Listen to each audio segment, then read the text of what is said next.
ಮುಖ್ಯ ಭೂಮಿಕೆಯಲ್ಲಿ ಕಾಣಿಸ್ಕೊಳ್ತಾ ಇರುವಂತದ್ದು very talented actor Devaiah ಅವರನ್ನ ವೇದಿಕೆಗೆ ಬರ್ಮಾಡ್ಕೊಳ್ಳೋಣ.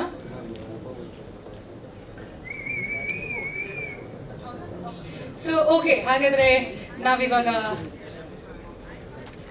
ಸರ್ ನೀವು ವೇದಿಕೆಗೆ ಬಂದ್ಬಿಡಿ.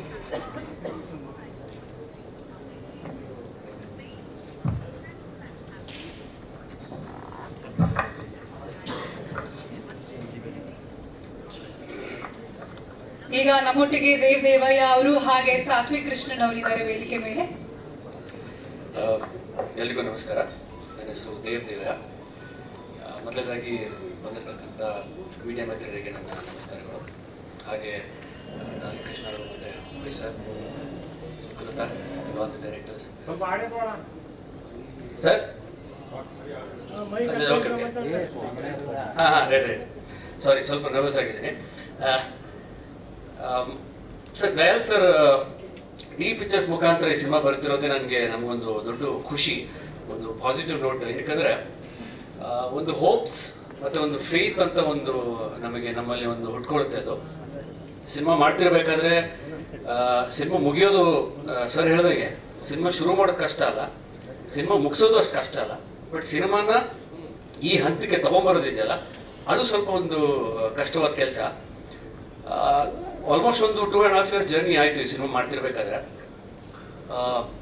ಏನು ಗೊತ್ತಿರಲಿಲ್ಲ ಸಿನಿಮಾ ಎಲ್ಲಿಗೆ ಬಂದಿದೆ, ಯಾವಾಗ ರಿಲೀಸ್ ಆಗುತ್ತೆ. ಮೊದಲೇದಾಗಿ ನಾನು ನನ್ನ ಗೆಳೆಯ ಅಜಿತ್ಗೆ ಥ್ಯಾಂಕ್ಸ್ ಹೇಳಬೇಕು. ಅಜಿತ್ ಮುಖಾಂತರನೇ ನನಗೆ ಈ ಸಿನಿಮಾ ಸಿಕ್ಕಿರೋದು. ಅಜಿತ್ ನನ್ನ ಈ ಸಿನಿಮಾಗೆ ರೆಫರ್ ಮಾಡಿದ್ದು. ಸೊ ಈ ಸಿನಿಮಾ ಮುಗಿದ ಮೇಲೆ ನಾವು ನಮ್ಮ ಪಾಡಿಗೆ ಬೇರೆ ಪ್ರಾಜೆಕ್ಟ್ಸಲ್ಲಿ ಬ್ಯುಸಿ ಆಗಿಬಿಟ್ಟಿರ್ತೀವಿ. ರೀಸೆಂಟಾಗಿ ಕಾಲ್ ಬರುತ್ತೆ, ಒಂದು ಗುಡ್ ನ್ಯೂಸ್ ಇದೆ ದೇವ್, ಡಿ ಪಿಕ್ಚರ್ಸ್ ಕಡೆಯಿಂದ ನಮ್ಮ ಸಿನಿಮಾ ರಿಲೀಸ್ ಆಗ್ತಾ ಇದೆ. ಸೊ ಅದೇ ನಮಗೊಂದು ದೊಡ್ಡ ಒಂದು ಫೇತ್ ಬಂತು ನಮಗೆ. ಆಮೇಲೆ ಸರ್ನ ರೀಸೆಂಟ್ ಮೀಟ್ ಮಾಡಿದಾಗ ಸರ್ನಲ್ಲಿ ಇದ್ದಿದ್ದು ಆ ಫೇತ್, ಆ ಹೋಪ್ ನಮಗಿನ್ನೂ ಒಂದು ಪಾಸಿಟಿವ್ ಇದು ಕೊಡ್ತು. ದಟ್ ಸಿನಿಮಾ ನಾವು ಎಷ್ಟು ಎಫರ್ಟ್ ಹಾಕಿದೀವೋ ಇಲ್ವೋ, ಸರ್ ನಮಗಿಂತ ಜಾಸ್ತಿ ಎಫರ್ಟ್ ಹಾಕಿ ಸಿನಿಮಾನ ಈ ಹಂತಕ್ಕೆ ತಂದಿದ್ದಾರೆ. ಸರ್ ಒಂದು ಒಳ್ಳೆ ಮಾತು ಹೇಳ್ತಾರೆ. ಲಾಸ್ಟ್ ಟೈಮ್ ಮೀಟ್ ಮಾಡಿದಾಗ ಈ ಸಿನಿಮಾ ನೋಡಿದಾಗ ಒಂದು ಮಾತು ಹೇಳಿದ್ರು, more than stars I like working with actors ಅಂತ ಹೇಳಿದ್ರು. ನಮ್ಮಂಥ ಆ್ಯಕ್ಟರ್ಸ್ಗೆ ಅದಕ್ಕಿಂತ ಒಂದು ದೊಡ್ಡ ಮಾತು ಇನ್ನೇನು ಇಲ್ಲ. ಸೊ ಅದ್ರಲ್ಲಿ ಗೊತ್ತಾಗುತ್ತೆ ಸರ್ ಒಂದು positive mind set and as intention to help new talents ಅಂತ ಹೇಳ್ಬೋದು. ಸೊ ಈ ಸಿನಿಮಾದಲ್ಲಿ ಎಲ್ಲರೂ ಮುಖ್ಯ ಪಾತ್ರದಲ್ಲಿ ನಾವು ಆ್ಯಕ್ಚುಲಿ ಮಾಡಿರೋದು. ಸುಕೃತ ಕ್ಯಾರೆಕ್ಟರ್ ಆಗಿರ್ಬೋದು, ನನ್ನ ಕ್ಯಾರೆಕ್ಟರ್ ಆಗಿರೋದು, ಸಾತ್ವಿಕ್ ಕ್ಯಾರೆಕ್ಟರ್ ಆಗಿರ್ಬೋದು. ಇನ್ಫ್ಯಾಕ್ಟ್ ಸಾತ್ವಿಕ್ ಕ್ಯಾರೆಕ್ಟರ್ ಇಲ್ಲಿ ನೋಡಿದ್ರೆ ನಮ್ಗೆ ಗೊತ್ತಾಗಲ್ಲ, ಆ ಒಂದು ಬಿಗ್ ಸ್ಕ್ರೀನಲ್ಲಿ ನಾವು ಒಬ್ಸರ್ವ್ ಮಾಡಿದಾಗ ಆ ಕ್ಯಾರೆಕ್ಟರ್ ತುಂಬ, ಅವ್ರು ಹೇಳಿದಾಗ ತುಂಬ ಫ್ರೆಶ್ ಆಗಿ ಮತ್ತು ತುಂಬ ಎನ್ಹ್ಯಾನ್ಸ್ ಆಗಿ ಕಾಣುತ್ತೆ. ಆಮೇಲೆ ಅದೊಂದು ಪವರ್ ಕೊಡ್ತು ಚೆನ್ನಾಗಿ ಪರ್ಫಾರ್ಮ್ ಮಾಡೋದಕ್ಕೆ ಅಂತ ಹೇಳ್ಬೋದು ನಾನು. That's it. ಆಮೇಲೆ ಮ್ಯೂಸಿಕ್ ಬಗ್ಗೆ ನಾನು ಡೆಫಿನೆಟ್ಲಿ ಹೇಳಲೇಬೇಕು. ರೀಸೆಂಟಾಗಿ ನಾವು ಸಿನಿಮಾ ವಾಚ್ ಮಾಡಿದಾಗ ನಾನು ಕೇಳಿದೆ, ಸರ್ ಮ್ಯೂಸಿಕ್ ಡೈರೆಕ್ಟರ್ ಬಂದಿಲ್ವಾ, ಅವ್ರನ್ನ ಮೀಟ್ ಮಾಡಬೇಕಿತ್ತು ಅಂತ. ಆಗ ಅವ್ರು ನನಗೊಂದು ಮಾತು ಹೇಳಿದ್ರು, ಸರ್ ಅವ್ರು ನಿಮ್ಮನ್ನು ಮೀಟ್ ಮಾಡೋಕ್ಕೆ ವೆಯ್ಟ್ ಮಾಡ್ತಿದ್ದಾರೆ, ತುಂಬ ದಿನದಿಂದ ಕೇಳ್ತಾ ಇದ್ರು, ದೇವಯ್ಯ ಅವ್ರನ್ನ ನಾನು ಸ್ವಲ್ಪ ಮೀಟ್ ಆಗಬೇಕಿತ್ತು ಅಂತ. ಜವಾನ್, you have done a fabulous job. Cinema ನೋಡಿದಾಗ ನಿಮ್ಗೆ ಗೊತ್ತಾಗುತ್ತೆ, ಈ ಥರ ಸಿನಿಮಾದಲ್ಲಿ ಲಿಮಿಟೆಡ್ ಕ್ಯಾರೆಕ್ಟರ್ಸ್ ಇದ್ದಾಗ ಸಿನಿಮಾನ ಕೂರಿಸೋದು ಬಹಳ ಕಷ್ಟ ಆಗುತ್ತೆ. ಅದರಲ್ಲಿ ಒಂದು ಮೇಜರ್ ಕಾಂಟ್ರಿಬ್ಯೂಷನ್ ಒಬ್ಬ ಮ್ಯೂಸಿಷಿಯನ್ದಾಗಿದ್ದು, ಒಬ್ಬ ಕಂಪೋಸರ್ದಾಗಿರುತ್ತೆ. So Johan has an a fabulous job ಅಂತ ಹೇಳ್ಬೋದು.